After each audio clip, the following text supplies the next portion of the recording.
Oi, pessoal. Bom dia para vocês, né? Tô tendo que mandar aula, infelizmente, hoje gravada. Não que eu goste, eu prefiro estar com vocês aqui junto comigo. Mas, enfim, né? A gente, infelizmente, tem que caminhar, né, com aquilo que a gente pode fazer, tá bom?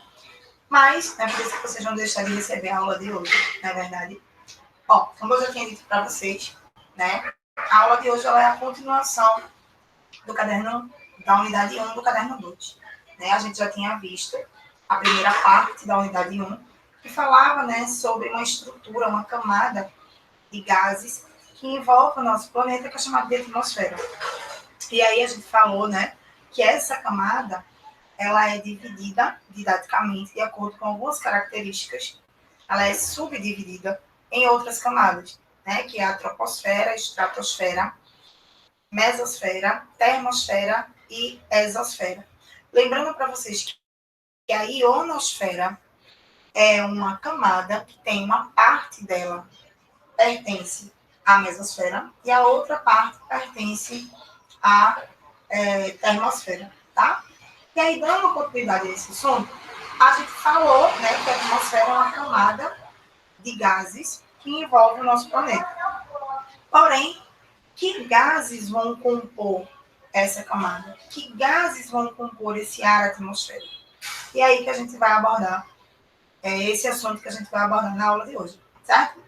Bom, eu trouxe aqui uma apresentação para vocês, né? Falando aí um pouco sobre... Você já pensou, já parou para pensar do que é feito o ar, né? O ar que a gente respira, o ar que está à nossa volta. Vocês já pararam para pensar do que ele é feito, né? Que gases vão compor essa atmosfera? Será que são só gases? Será que tem outros elementos que compõem esse ar? E aí, o ar, né? Esse ventinho aí, tá? É vocês recebendo o ar. É uma mistura de gases que vão formar a atmosfera do nosso planeta.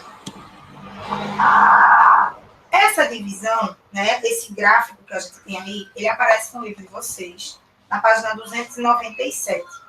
E aí ele tem uma distribuição, né, aproximada, claro, dos gases que estão presentes no ar. Então, a gente tem aí, ó, o ar como um todo, né, seria 100% completo. A gente teria aqui, ó, 78% do gás nitrogênio. Então, engana-se quem acha que o gás em maior quantidade é o gás oxigênio, né? Não é, é o gás nitrogênio, está em azul. Depois, em segundo lugar, né, vem o gás oxigênio, que está presente em 21%.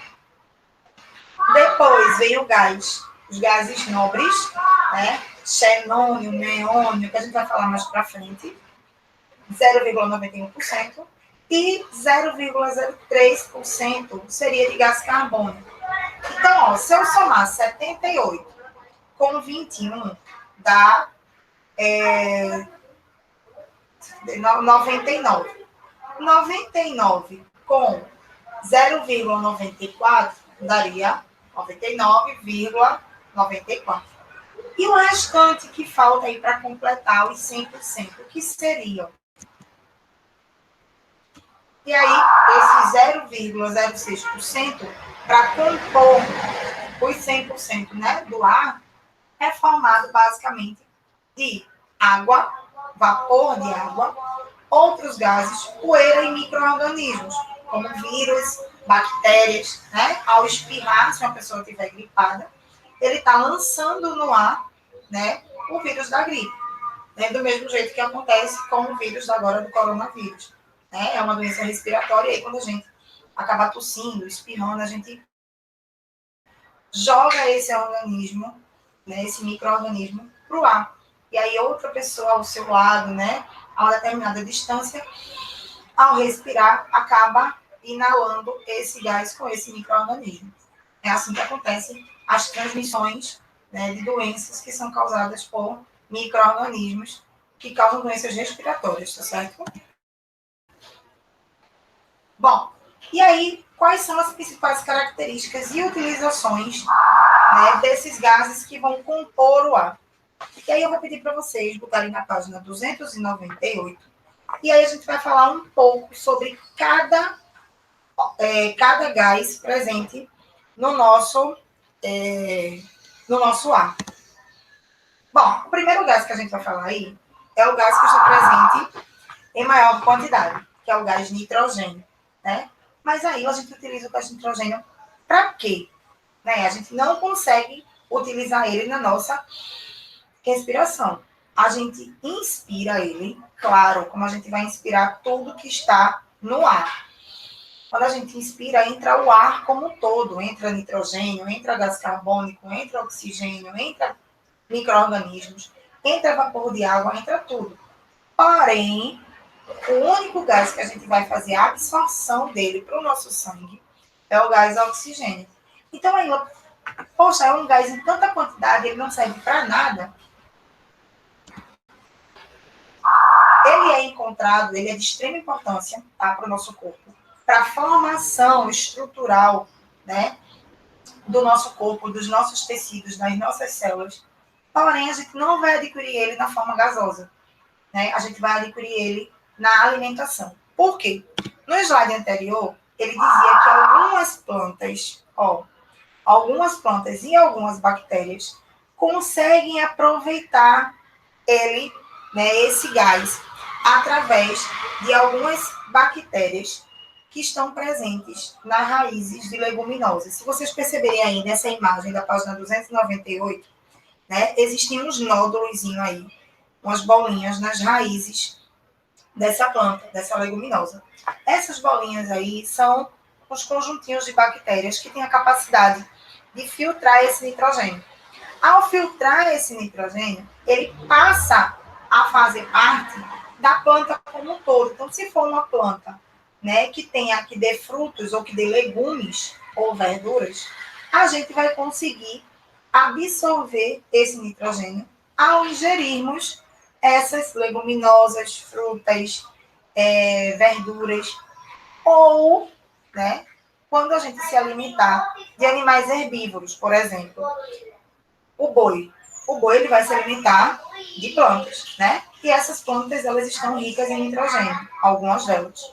Então, esse boi, como exemplo, ele acaba absorvendo esse nitrogênio e esse nitrogênio vai poder ficar preso na carne do boi, na musculatura.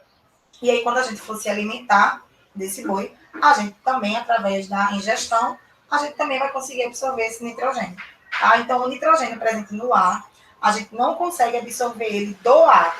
A gente só consegue absorver ele a partir da ingestão de plantas e ou alguns animais que conseguem fazer a absorção dele. Ok? Bom, então, os seres vivos, né, incluindo o homem, precisam do nitrogênio. Ele é de extrema importância para a construção da estrutura corporal. E aí, é na alimentação que eles vão conseguir adquirir, né, esse nitrogênio, como eu falei para vocês, a partir das proteínas. Então, carne, ovos, leite, queijo, legumes, verduras, tudo isso é fonte de nitrogênio. E a gente consegue fazer a absorção desse nitrogênio para o nosso corpo, ok? Bom, o segundo gás que a gente vai falar é o gás oxigênio, tá? Ele ocupa, né, ele é o segundo maior em abundância.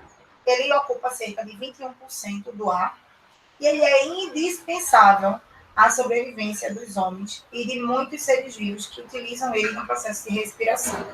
Pessoal, o oxigênio, ele vai... Quando você fala assim, eu vou inspirar oxigênio, você só acha que ele entra junto com o ar, vai no seu pulmão e volta.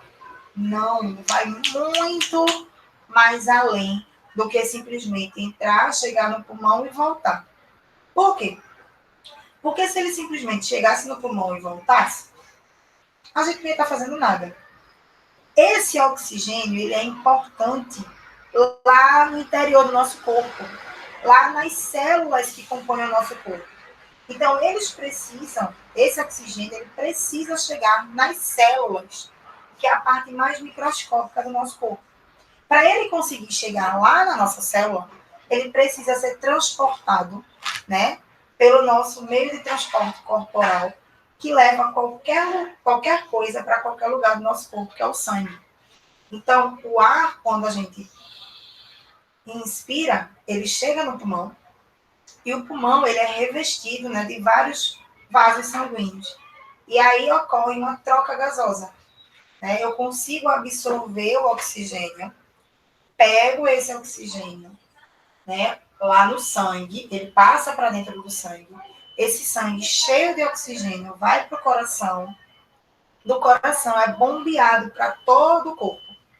E aí, ao ser bombeado para todo o corpo, esse sangue cheio de oxigênio, ele consegue chegar nas nossas células. E aí, vou mostrar aqui para você na nossa célula, ele vai se juntar com todos os nutrientes que a gente absorveu através da nossa ingestão, né, de alimentos. Quando a gente come, né, nossos alimentos, depois de serem ingeridos, eles passam por um processo de digestão, e aí, quando ele está todo, né, todo esmiuçado, todo quebrado, esse alimento ele vai chegar no estágio final, né, de nutrientes. E aí, lá no intestino, esses nutrientes são absorvidos também para o sangue. Então, imaginem aí que no sangue, né, que é o meu transporte corporal,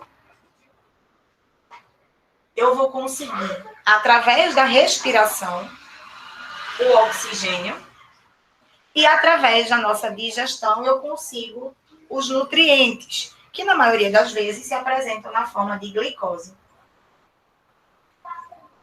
Tudo isso aqui, pessoal, precisa entrar na célula.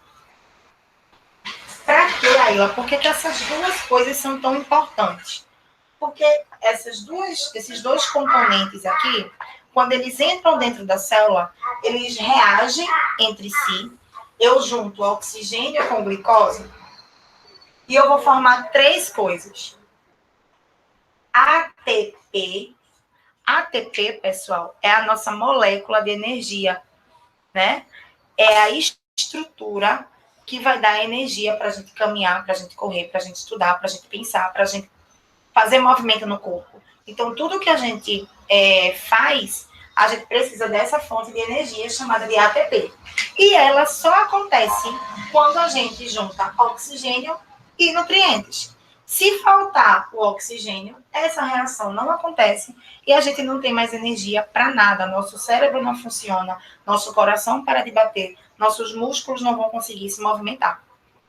Só que além de gerar a energia, eu também vou gerar água e, gás carbônico, CO2. Pessoal, a gente precisa de gás carbônico no nosso corpo? Não é necessário gás carbônico para o nosso corpo. Isso aqui que aconteceu dentro da célula formou essas três moléculas, né? Essas três moléculas, elas voltam de novo para o sangue, que é o nosso transporte corporal. O ATP vai ser distribuído, né?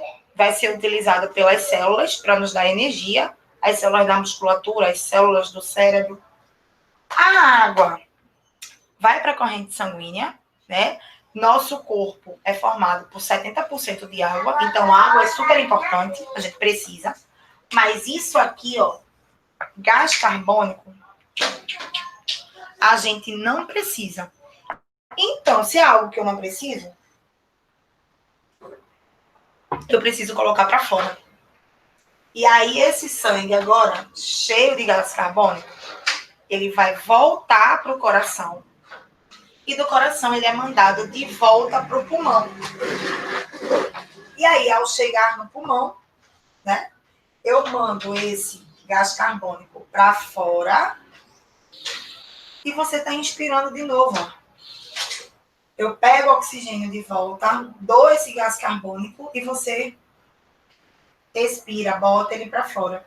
E é assim que acontece o processo de inspiração e expiração. Então, veja que o oxigênio é muito mais além, né? Vai muito mais além, a importância dele para o nosso corpo, né? nos manter vivo, literalmente. A gente precisa dele para nos manter vivo, tá? Além disso, aí, ela tem outra função, né, para o oxigênio? Tem. Antes disso, eu preciso que vocês guardem isso aqui na cabeça de vocês, tá certo? Que a gente vai precisar dele quando a gente for falar de gás carbônico. Mas antes de a gente falar de gás carbônico, vamos continuar falando do oxigênio? E aí, tem outra utilidade do oxigênio que a gente utiliza, né? O oxigênio ele é um gás comburente, ou seja, ele é capaz de manter o fogo aceso. E aí, no ao vivo, né? Se a gente tivesse no ao vivo, eu ia fazer um experimento com vocês. Eu vou fazer ele agora, normal. Mas aí eu queria, né, que no ao vivo a gente já discutisse. Porém, vai servir aí como desafio para vocês, tá bom? Então, entendam que o oxigênio ele também tem a função de manter o fogo aceso. A gente precisa do oxigênio, né, já que ele é um gás comburente, para que o fogo ele se mantenha aceso. Falamos aí do oxigênio e vamos agora para o gás carbônico. Tá? Vou voltar aqui a apresentação e a gente vai falar do gás carbônico. Bom, então o gás carbônico, conhecido aí como CO2, né? Porque o íon de carbono no qual elas vão se ligar. Então, o gás carbônico ele também é conhecido como dióxido de carbono, formado por duas moléculas de oxigênio e uma de carbono. Os seres vivos são as principais fontes desse gás na Terra. Os seres vivos, aqueles que fazem, né, respiração com oxigênio e libera gás carbônico na Terra. É o nosso caso, né? Eu expliquei para vocês aqui que na inspiração a gente usa o oxigênio e a gente acaba liberando, ó, gás carbônico. Então, nós, né, seres humanos, os animais, os animais que fazem respiração, né, que utilizam oxigênio, a gente faz a renovação desse gás no meio ambiente, todo dia, a cada segundo, né? À medida que a gente expira, a gente está renovando a quantidade desse gás na atmosfera. É durante a respiração que alguns seres vivos liberam gás carbônico no processo de produção de energia. Isso que eu expliquei para vocês, né? Ao produzir energia, utilizando o oxigênio, a gente acaba produzindo gás carbônico e liberamos ele para o meio ambiente. Só que aí tem alguns seres vivos, né? Como as plantas e as algas, que precisam indispensavelmente do gás carbônico para realizar a fotossíntese. Ou seja, para a gente gerar a nossa energia, a gente precisa do oxigênio e acaba liberando o gás carbônico. As plantas e as algas, elas fazem um processo contrário. Para elas produzirem a sua energia, o seu nutriente, elas precisam exclusivamente do gás carbônico. Ó, então, para acontecer a fotossíntese nas plantas e nas algas, elas vão pegar o gás carbônico, que está em quantidade, né, presente na atmosfera, que é renovado a todo momento, né, por nós que fazemos a respiração com oxigênio e liberamos o gás carbônico, vai precisar da água, que ela adquire, né, através das raízes, e aí com a luz solar e uma substância que ela tem dentro dela chamada de clorofila, né, que vai lhe dar a cor esverdeada, ela consegue realizar esse processo aqui dentro das suas células e gera a glicose, energia para a planta, né, o alimento dela, água, que ela pode liberar quando ela transpira, né, quando forma aquele orvalho, e ó o que é que ela vai liberar, ó? Oxigênio, pessoal. Pessoal, se a planta libera oxigênio, as plantas e as algas, prestem atenção, entendam. A gente utiliza o oxigênio para gerar nossa energia. E aí, geramos também como resultado o gás carbônico, que a gente bota para fora, né? E a planta vai utilizar esse gás carbônico para produzir seus nutrientes e libera o quê para a atmosfera de volta? O oxigênio. Se a gente, né, é quem renova o gás carbônico na atmosfera, quem renova o oxigênio na atmosfera são as plantas e as algas. Então, eu quero que vocês percebam, né, o quão grave é a questão do desmatamento, a questão das queimadas, a questão da destruição dos oceanos, né? Percebam que ao ponto que você desmata, acaba com as plantas, faz queimada, acaba com as plantas, e ainda danifica os oceanos, né? Derramamento de petróleo, derramamento de esgoto, vai acabar com as algas. Eu faço a pergunta para vocês. Quem é que vai renovar o nosso oxigênio? Quem é que vai renovar na atmosfera o oxigênio essencial para a minha vida, para a minha sobrevivência, para a sua sobrevivência, para a sobrevivência de outros animais? Né? A gente precisa cada vez mais plantar, né? A gente precisa manter o oceano limpo, sem sujeira, né? Mas aí eu não jogo nada no oceano, beleza? Mas joga no rio, né? Pega um papel de bombom, de biscoito, joga. A partir do momento que a gente joga um papel de bombom, um papel de biscoito, né? Na rua, tudo bem, você não está jogando diretamente no oceano. Porém, quando a chuva vem, ela acaba arrastando, né, esse lixo para dentro dos rios e todo o rio ele vai desembocar no mar. Ou seja, de qualquer maneira, você está, mesmo que eu estou fazendo isso indiretamente, poxa, eu nem pensei, mas você está prejudicando você mesmo no futuro, tá? Então, fica aí a dica para a gente debater isso em projetos futuros, tá? Bom, então o gás carbônico, ele é um gás tóxico para o ser humano. Por isso que depois desta reação no nosso corpo, ao gerar o gás carbônico, ele precisa ser eliminado. Já para as plantas, eles são indispensáveis, né? E aí percebam como é que ocorre tão lindamente isso. A gente tem os seres humanos e os animais que devolvem o gás carbônico, né, para a atmosfera, que é necessário para as plantas e para as algas que utilizam e que renovam o oxigênio para a atmosfera, e aí a gente utiliza e libera gás carbônico. E aí as plantas e as algas utilizam gás carbônico e renovam o oxigênio, tá? Bom, além disso, o gás carbônico ele vai ser utilizado pelo homem na fabricação de refrigerantes e extintores de incêndios. Vale aí essa dica, né? Para completar lá a resposta do desafio, tá? Então, vamos se ligar aí na aula para poder responder o desafio aí do experimento. Bom, além disso, o gás carbônico, quando ele está liberado em excesso, né? Mas aí não é nem as plantas que renovam, né? Nem a gente que renova, sim. Porém, esse gás carbônico ele também pode ser liberado através de outras maneiras. Por exemplo, escapamento de carro, tá? Toda a combustão, né? Toda a queima do petróleo, né? A queima da gasolina, ela gera como produto final gás carbônico. Então, o que sai do escapamento de carro, de caminhão, de chaminés de fábricas, tudo isso aumenta a quantidade de gás carbônico presente na atmosfera.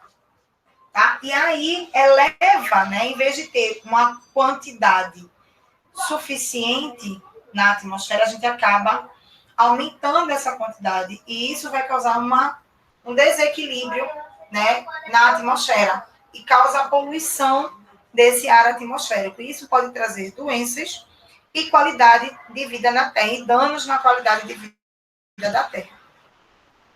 Bom, antes da gente passar para os próximos gases, na página 300, ele fala aí sobre efeito estufa. O efeito estufa é algo natural, tá, que acontece na nossa atmosfera. A gente falou isso na aula passada, né? A gente tem, daquelas camadas da atmosfera, aquelas subcamadas, a gente tem a camada de ozônio, né, que impede a entrada em excesso dos raios solares. E a gente também tem a camada estufa, né? O gás carbônico é o principal gás estufa. Ele forma uma camada na atmosfera que mantém a temperatura. Né? Quando a gente fala de estufa, o que é que a gente lembra? Aquelas estruturas, né, de vidro que vem de bota as coxinhas dentro, os enroladinhos. E aquilo ali serve para quê? Serve para manter a temperatura daquele alimento. Então, se a gente associar a mesma palavra aí, estufa, o gás estufa, né, o efeito estufa, seria um efeito causado por gases, no qual mantém a temperatura aqui dentro da Terra. Ele consegue manter, ele consegue fazer com que os raios solares, ao chegarem no solo e ao serem refletidos, né, eles não possam sair, eles ficam aqui acumulados, o que causa, né, um padrão na temperatura. Mantém a temperatura da Terra, mantém a Terra aquecida. Porém, se você tem uma quantidade enorme de gases estufas, esse efeito estufa, ele sai de controle. Né? Eu acabo tendo um aumento no efeito estufa. A gente acaba sentindo um aumento excessivo de temperatura, já que a gente vai conseguir conter mais calor aqui dentro, certo? Então, aí, ó, no que é efeito estufa, tá? Ele diz assim: o efeito estufa é um fenômeno natural e necessário para o equilíbrio da temperatura da Terra. O gás carbônico tem uma participação muito importante nesse processo, mas outros gases também atuam nesse fenômeno. De toda a radiação solar que atinge a atmosfera terrestre, 1/3 dela é refletida e volta para o espaço. Porém, o restante dessa radiação fica aqui interagindo com a atmosfera e é absorvido pelos oceanos e pela superfície do planeta, o que causa esse aquecimento. Se toda a radiação solar que entrasse na atmosfera voltasse para o espaço depois de tocar no solo, a gente não ia conseguir manter nossa temperatura, tá? E aí, alguns gases presentes na atmosfera, entre eles o gás carbônico, juntamente com o vapor de água presente no ar e nas nuvens, absorvem o calor, não permitindo que ele saia da atmosfera e volte para o espaço. Dessa forma, a gente mantém a temperatura média do nosso planeta. Em níveis normais, o gás carbônico e outros gases são responsáveis pelo efeito estufa e auxiliam na manutenção da temperatura terrestre. Porém, o aumento da concentração desses gases na atmosfera intensifica o efeito estufa. Existe um consenso entre os cientistas de que a intensificação, né, quanto mais efeito estufa, contribui para as mudanças climáticas globais, né? Vai ter o aumento do aquecimento global, o aumento, né, do derretimento das calotas e geleiras polares, o aumento da temperatura dos mares, dos oceanos. As principais causas da elevação do nível dos gases do efeito estufa são queima de combustíveis fósseis, eu falei para vocês, escapamento de carro, de caminhão, chaminés de fábricas, né? E a emissão da fumaça das chaminés de indústrias e das grandes queimadas. Na mesma página 300, ele pergunta assim: o gás carbônico é tóxico para o seu organismo e seu excesso na atmosfera causa a intensificação do efeito estufa e, consequentemente, o desequilíbrio na temperatura da Terra. Podemos afirmar, então, que o gás carbônico é um gás que só causa danos ao planeta e aos seres vivos? Não, pessoal. O gás carbônico ele é de extrema importância.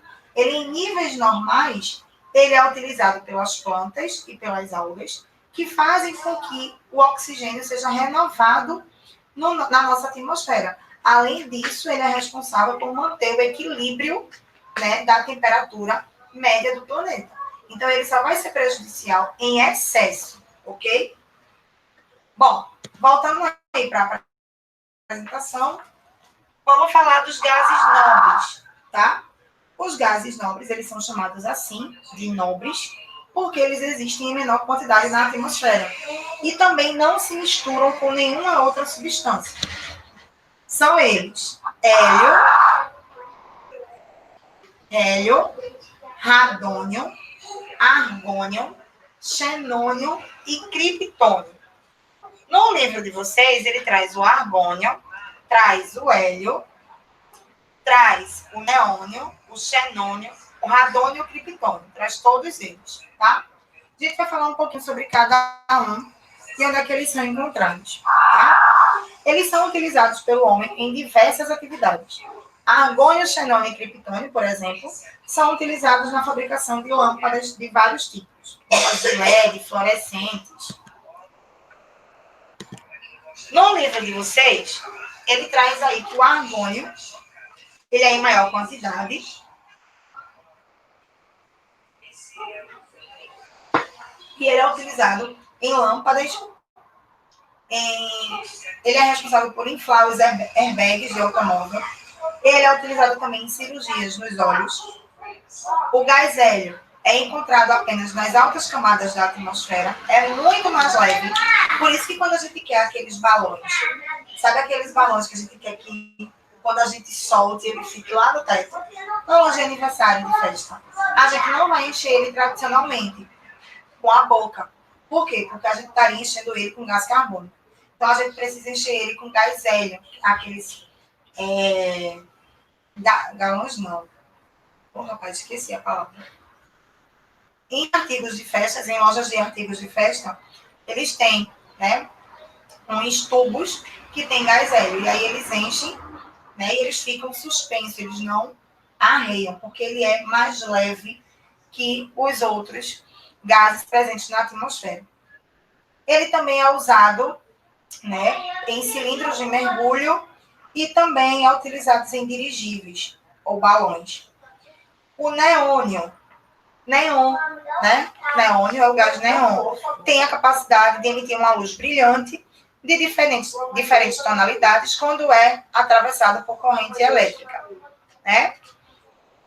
Xenônio tem muitas utilidades, entre as quais a gente destaca emissores de luz de câmeras fotográficas, aquele flash. É também usado em sinalizadores de aviões, edifícios, viaturas policiais e do corpo de bombeiros. Também pode ser usado como anestésico. O radônio é um gás radioativo e ele é utilizado em radioterapias no tratamento do câncer. Já o gás criptônio, já estou na página 302, tá? É utilizado em lâmpadas incandescentes e fluorescentes, em sistemas de iluminação de aeroportos e em projetores cinematográficos. Certo? Outro componente do ar, pessoal, é o vapor de água, né? E aí a gente viu que esse vapor, né, a água no estado líquido, após sofrer alta, né, após ser exposta a uma alta temperatura, ela começa a passar do estado líquido para o estado gasoso. Ela começa a passar para a forma de vapor. Esse vapor se acumula, né, na atmosfera, que é o que vai formar as nuvens, ok? Bom, a gente finaliza a aula. Tá? A gente finaliza a aula de vocês. Conseguimos concluir. Foi uma pena, né, não ter sido ao vivo, tá? Porém, deu pra gente aí concluir, né? Espero que vocês tenham gostado. Qualquer dúvida a gente discute no ao vivo da semana que vem, tá? Não tem problema. E vocês vão conseguir concluir aí as atividades da página 306 até a página 310, tá? Então, vocês têm duas coisas para fazer hoje.